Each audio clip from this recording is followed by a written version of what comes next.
Assalamu alaikum. My name is Pervez Lodi from Los Angeles. This is my vlog relating to education in Pakistan. This subject is my take on illiteracy in Pakistan. It's a deadly disease and the root cause of multiple problems. My question is does Pakistan need expensive higher education for some or low cost education for all? And I will discuss my take on that.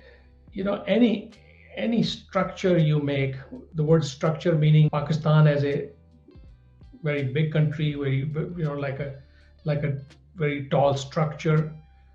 In order to build a tall structure, you need a very strong foundation. And in order to have a strong foundation, you need to do things that give the strength to that strong foundation.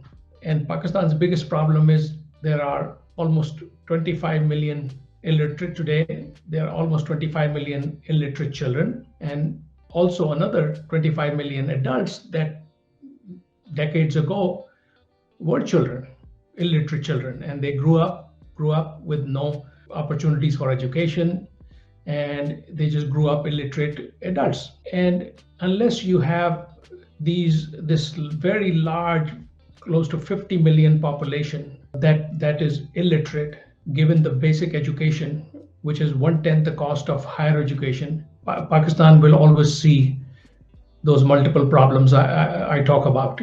These are mostly people in remote villages, areas outside the cities, and this continues to be a huge.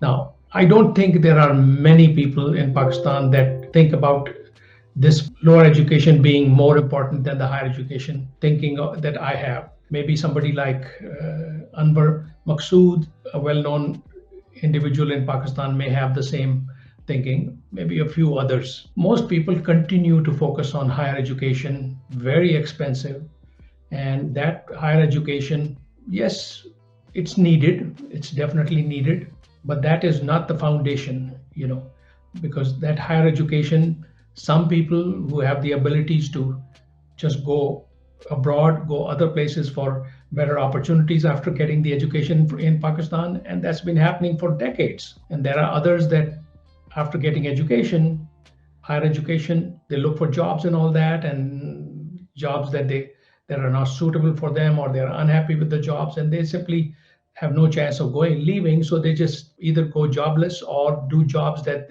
are not really their choices. So that situation, it doesn't help. So again, I don't see much being done by the government or the private sector or the philanthropists of Pakistan to help take care of that so-called 25 million illiterate children and 25 million illiterate adults. Nothing is being done to take care of them at a fraction of the cost of the so-called higher education. Very little is being done. There are a few institutions like Rukhsana Foundation in Lahore, and then there are others in some areas, but that's not only a drop in the bucket. There's another initiative that's in Mirpur Khas called PEP, that's taking care of these poorest of the poor kids in that area. So there are very small efforts to take care of the illiteracy in these remote villages, and it's never enough. It's not going to be. One time at a gathering, where Bill Clinton was a guest, and he mentioned that any poor country or a third world country, K-5 education is more important than any other part of the education, as that brings in that large volume of people that with little bit of skills training and everything become extremely useful citizens of Pakistan, and they generally stay in Pakistan. Then I think in 2002, a public-private initiative was started by the name of National Commission for Human Development and NCHD and Pakistan Human Development Fund, which was the private sector part of it, PHDF.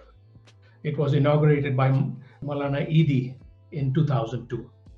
And that initiative still continues to just do substantial work for the remote villages, establishing feeder schools and basic education for the poor, but its effect is just drop in the bucket because financially there's just not much of an investment from either the government sector or the private sector. It still continues to be lacking that.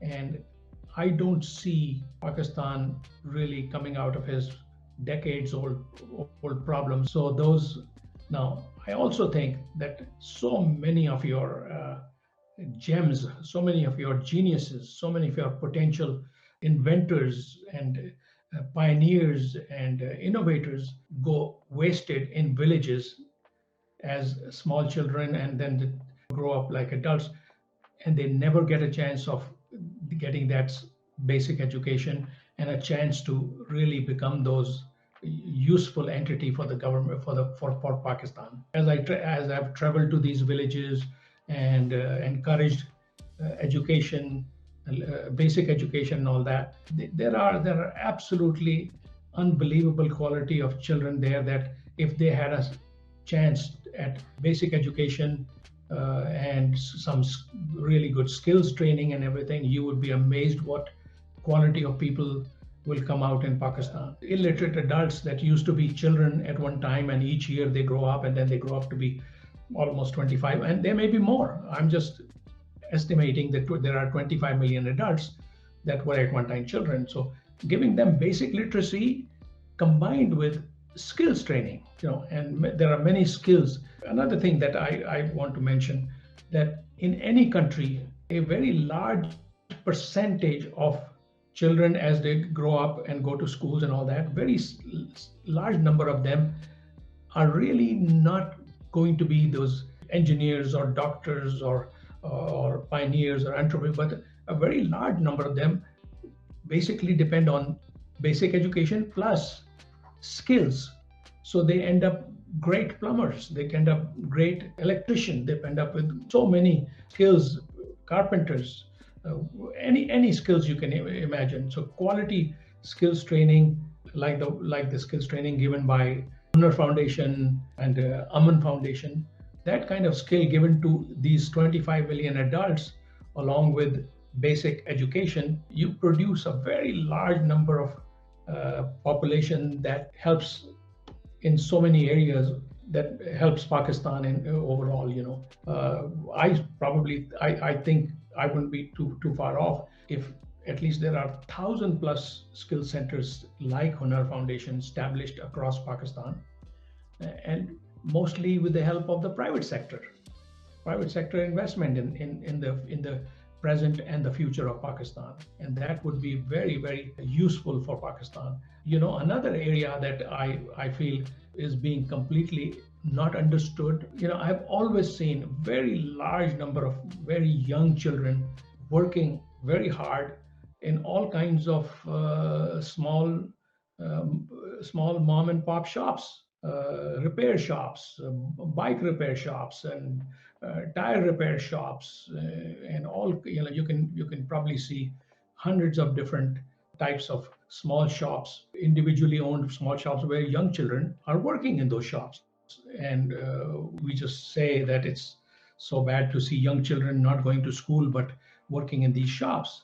I look at it a little bit differently, because they are really getting skills training in those shops, and those skills generally cost to get them trained in schools and all that. So that skills training is extremely useful, but I would probably have the government, whether it's the provincial government and the federal government or combination, to make these shop owners get certified if they promise to have the children not only work for a few hours in their shop, but also go to basic school for a few hours.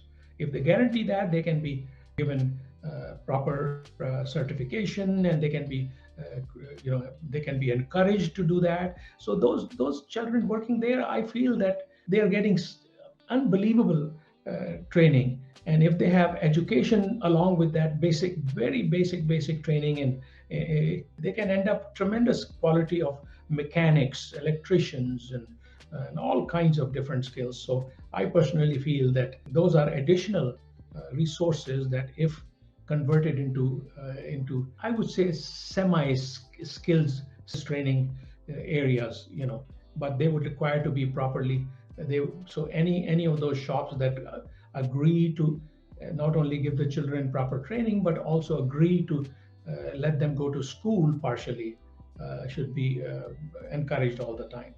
So this is my take on the subject of illiteracy in Pakistan.